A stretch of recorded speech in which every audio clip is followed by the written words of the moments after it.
നീ ആരാണ്? ഇസഹാക്ക് ചോദിച്ചു. അവൻ പറഞ്ഞു, അങ്ങയുടെ കടിഞ്ഞൂൽ പുത്രൻ ഏസാവാണ് ഞാൻ. ഇസഹാക്ക് അത്യധികം പരിഭ്രമിച്ച് വിറയ്ക്കാൻ തുടങ്ങി. അവൻ ചോദിച്ചു, നായാട്ടിറച്ചിയുമായി നിനക്ക് മുൻപ് എൻ്റെ മുമ്പിൽ വന്നത് ആരാണ്? ഞാനത് തിന്നുകയും അവനെ അനുഗ്രഹിക്കുകയും ചെയ്തല്ലോ. അവൻ അനുഗ്രഹിക്കപ്പെട്ടവനായിരിക്കും. പിതാവിന്റെ വാക്ക് കേട്ടപ്പോൾ ഏസാവ് അതീവ ദുഃഖത്തോടെ കരഞ്ഞു. പിതാവേ, എന്നെയും അനുഗ്രഹിക്കുക. അവൻ അപേക്ഷിച്ചു.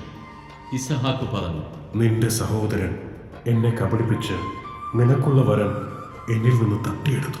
ഏസാവ് പറഞ്ഞു, വെറുതെയാണോ അവനെ യാക്കോബ് എന്ന് വിളിക്കുന്നത്? 2 തവണ അവൻ എന്നെ ചതിച്ചു. കടിഞ്ഞൂലവകാശം എന്നിൽ നിന്ന് അവൻ കൈക്കലാക്കി. ഇപ്പോഴിതാ എനിക്കുള്ള അനുഗ്രഹവും അവൻ തട്ടിയെടുത്തിരിക്കുന്നു. വീണ്ടും അവൻ പിതാവിനോട് ചോദിച്ചു. എനിക്ക് വേണ്ടി ഒരു വരം പോലും അങ്ങ് നീക്കി വെച്ചിട്ടില്ലേ? ഇസഹാക്ക് പറഞ്ഞു, ഞാൻ അവനെ നിന്റെ യജമാനനാക്കി, അവൻ്റെ സഹോദരന്മാരെ അവൻ്റെ ദാസന്മാരും. ധാന്യവും വീഞ്ഞും കൊണ്ട് ഞാൻ അവനെ ധന്യനാക്കി. മകനെ, നിനക്ക് വേണ്ടി എന്താണ് എനിക്കിനി ചെയ്യാൻ കഴിയുക? എൻ്റെ പിതാവേ, ഒറ്റ വരമേ ഞങ്ങളുടെ പക്കലുള്ളൂ. എന്നെയും അനുഗ്രഹിക്കുക എന്ന് പറഞ്ഞ് അവൻ പൊട്ടിക്കരഞ്ഞു.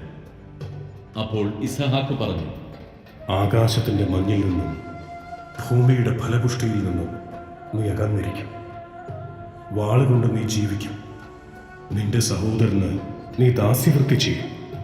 എന്നാൽ സ്വതന്ത്രനാകുമ്പോൾ ആ മുഖം നീ തകർത്തു കളയും. പിതാവ് യാക്കോബിന് നൽകിയ അനുഗ്രഹം മൂലം ഏസാവ് യാക്കോബിനെ വെറുത്തു. അവൻ ആത്മഗതം ചെയ്തു. പിതാവിനെ പറ്റി വിലപിക്കാനുള്ള ദിവസങ്ങൾ അടുത്തു വരുന്നുണ്ട്. അപ്പോൾ ഞാൻ അവനെ കൊല്ലും. മൂത്ത മകനായ ഏസാവിന്റെ വാക്കുകൾ റെബേക്കായുടെ ചെവിയിലെത്തി. അവൾ ഇളയവനായ യാക്കോബിനെ വിളിച്ചു പറഞ്ഞു, നിന്നെ കൊല്ലാമെന്നോർത്ത് നിന്റെ ജ്യേഷ്ഠൻ ആശ്വസിച്ചിരിക്കുകയാണ്. മകനെ, ഞാൻ പറയുന്നത് കേൾക്കുക. ഹാരാനിലുള്ള എൻ്റെ സഹോദരനായ ലാബാന്റെ അടുത്തേക്ക് ഓടി രക്ഷപ്പെടുക. നിന്റെ ജ്യേഷ്ഠന്റെ രോഷമടങ്ങുവോളം നീ അവിടെ താമസിക്കുക. ജ്യേഷ്ഠന് നിന്നോടുള്ള കോപം അടങ്ങുകയും നീ ചെയ്തതൊക്കെ മറക്കുകയും ചെയ്യട്ടെ. അപ്പോൾ ഞാൻ ആളയച്ച് നിന്നെ ഇങ്ങോട്ട് വരുത്താം. ഒരു ദിവസം തന്നെ നിങ്ങൾ രണ്ടുപേരും എനിക്ക് നഷ്ടപ്പെടുന്നത് എന്തിന്? അത് കഴിഞ്ഞ് റെബേക്ക ഇസഹാക്കിനോട് പറഞ്ഞു, ഈ ഹിത്യ സ്ത്രീകൾ മൂലം എനിക്ക് ജീവിതം മടുത്തു. ഈ നാട്ടുകാരായ ഇവരെ പോലെയുള്ള ഹിത്യ സ്ത്രീകളിൽ നിന്ന് ഒരുവളെ യാക്കോബ വിവാഹം കഴിച്ചാൽ പിന്നെ ഞാൻ എന്തിനു ജീവിക്കണം?